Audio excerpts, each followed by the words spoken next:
Hi guys, welcome to my channel, The Magical Art with Ananya. So today, let's draw something very easy. First, we'll draw three circles and we are drawing owl today. So do you know what is an owl? An owl is a white and mysterious bird with big and round eyes that glow in the dark.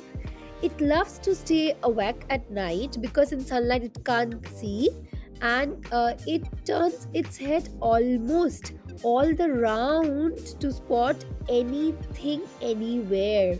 Can you imagine? So we are designing the ear of the owl. We are drawing three owls here, and we are drawing small lines so that it looks like feathers on the body. We are drawing the feet of the owl. So where is the owl sitting? The owl is sitting on the tree. So we are making the branch of the tree. See, it's so easy right now. Everybody can draw owl in few simple steps.